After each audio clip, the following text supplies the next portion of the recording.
Hello and welcome sa pinakauna nating online home tour kung saan i-feature natin yung mga property dito sa Baguio o kung saan man na for sale at ito ay intended para sa mga buyers natin na malayo, na nasa malayong lugar at may planong bumili dito sa Pilipinas or sa Baguio.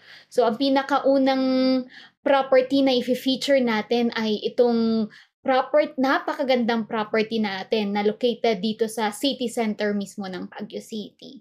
At bago ko simulan yon, magpapakilala muna ako. Ako po si Princess Aquino, a real estate broker dito sa Baguio, and ngayong araw na ito, like I said, ipapakilala ko sa inyo itong first property na excited akong ipakita sa inyo. Ito ang property na located dito sa Burnham Park mismo. So, kung familiar kayo dito sa Burnham Park, no? Ayan. Burnham Park is the center of Baguio City. So, maraming tao ang gusto mag-invest dito, especially if their plan is for business. Yan. So, yung mga nagpapa-Airbnb, usually dito nila gustong bumili. Meron din kami mga clients no na gustong dito bumili, not for Airbnb leasing but for personal reasons. Well, since this is a city center, malapit ito sa mga schools. So yung mga anak nila na nagsuschool dito sa SLU, sa UB, sa UC, na karaniwan pinaka malapit dito sa Burnham Park, pinipili nila na dito mag-invest. Ngayon, kung ito ang Burnham Park, ang property na ipapakita ko sa inyo is somewhere in this area. So, katabing-katabi niya lang yung property na fini-feature natin for today.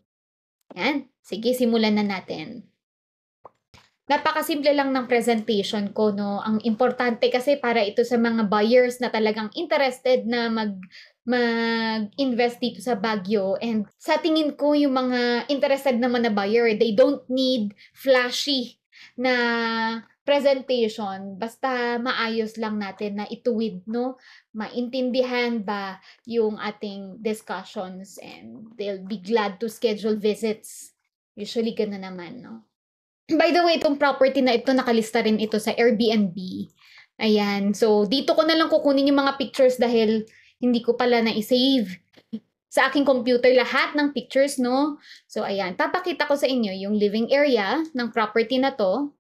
Ayan. Ito na lang yung gagamitin kong presentation natin. Yan, let's start the presentation already. Once again, this property is located here in Quezad Road, beside Burnham Park lang.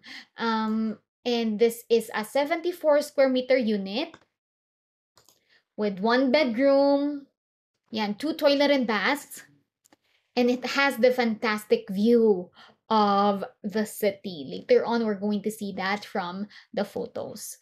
What's also good about this condominium unit is that it has parking allocated for you already, and that's already included in the title.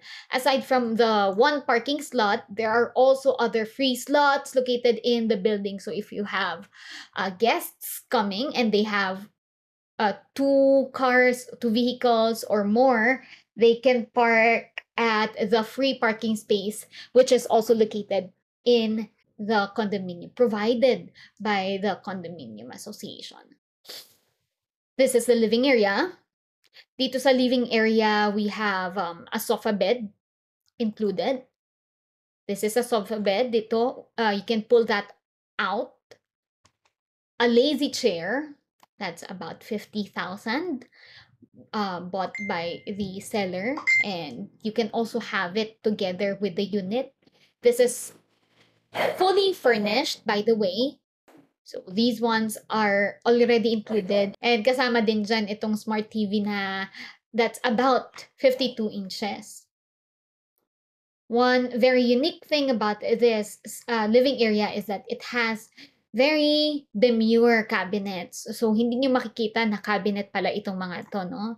Ayan. Yung mga yan dyan, yung openings na cabinet. So if you have to put some things in your living area, you can just hide it there and people won't notice that it's a real cabinet. Also in this living area, you are going to see this. As you can see, you have a balcony, an access to your balcony already. Ayan. Ito siya. Okay, later on, we're gonna get there. Oh, one more thing, one great feature about this, medyo umiinit na dito sa Baguio but one very helpful thing that's placed in this condominium is this ceiling fan. Ayan.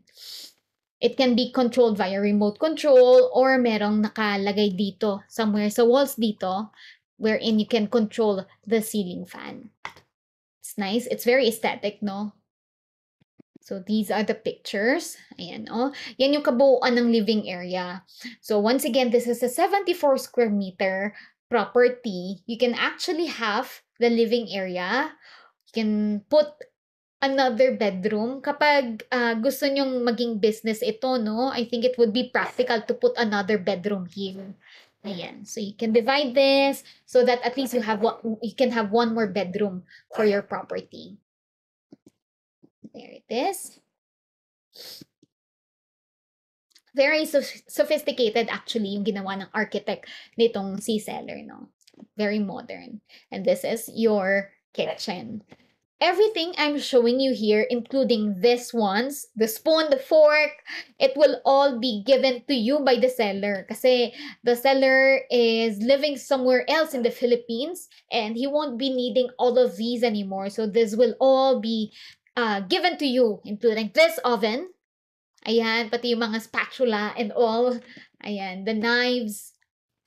So, and we have this a pre-installed cooker and an overhead exhaust, and we have a very sophisticated and very modern lights here.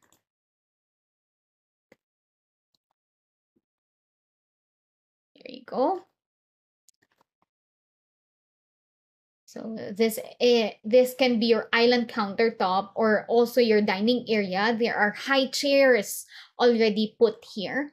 There you go. That's your whole kitchen. It's very simple. It looks so clean, right? And you have this small fridge na very demure lang yung kanyang size and ang kanyang pagpapapansin dito sa kitchen natin. There you go, that's it. And this, we have your bedroom. Ngayon dito sa bedroom natin, there are 2 beds, 1 queen size bed, and a single bed with pull-out bed. So in total, there can be about 4 people that can fit in here. Plus, you have an access to your balcony from here. So we have 2 access going to your balcony, one in the living area and another in the bedroom. So like I said, no, sayang yung space ng 74 square meter property nyo. What you can do here is that maybe you can put another bedroom in the living area, or you can put another bedroom here. At least a very simple division lang. Just for you to have 2 bedrooms, just in case there will be 4 of you in this property, or if you're gonna have this rented for Airbnb leasing, I think it's going to give you more fortune, no, if you will be more practical with the divisions of this room. And in this area, we have the space going to your bathroom. We go to your bathroom this time around. Yeah, so you have this heater already. By the way, this is the bathroom that I've shown you kanina in the master's bedroom, no?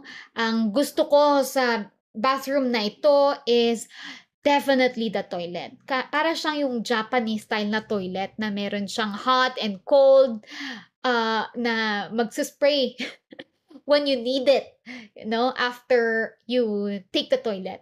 Another thing that's good about this is this part in the bathroom. So if you have seniors in your property, at least while they're taking a bath, they can sit down here, no? They can sit down here and take a bath. Ayan. Yeah. A very demure sink here. By the way, before moving into the toilet, there is this wardrobe, no? Wardrobe or walk-in closet na madadaanan natin before we head to the bathroom. And so, of course, women will want this kasi at least they have a space for their wardrobe. Yan. Yan. So, this is what I was telling you about kanina. Power spray bidet. Ayun, bidet pa rin talaga pala ang tawag dito, no? Ayan, power spray bidet. There is cold water and there's also warm water, which you can enjoy while you're using this one. Ayan. So that's a shower. Meron siya, ang tawag dito is, I think this one is also called a rain shower. Ayan, rain shower and the one that you can, pwede nyong dalhin while taking a bath. Okay. Let's move on. Here it is. These are more pictures of the toilet. And this is the part where you can study. Your kids can study or you can work. This is the office area. Plus there is an electric fan that you can also have when you move in. Okay, so ito yung sinasabi ko sa inyo, no? The Burnham Park is absolutely right beside this property. So this one is very good for those who wants to see events going on in the athletic bowl, such as the Panek Benga or some sports festival that they hold in here. You can view them from the balcony of your bedroom or your living room. Can at least participate and see what's happening while you're in the comfort of your home. Napakasaya, di ba? Ayan. So that's the athletic bowl, a part of Burnham Park, which is right in front of your building. Adjacent road lang siya. There you go. You see? Yan, ang ganda, no? Ang ganda nung view mo from your bedroom and your living area. You have the equal amount of greens, the city, and of course, the main event, the athletic bowl. Yeah.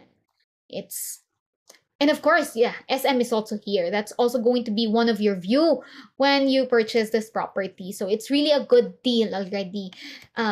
For its price, at least you already have the advantage of having a property in the middle of Baguio City that is already fully furnished, completely renovated, still very clean, and all of these cute stuff together with it. And also you have a parking space which is lacking in many developers. A space for parking that is included in your title. So hindi ka talaga mawawalan kasi that will be your right because it's already included in your title, no?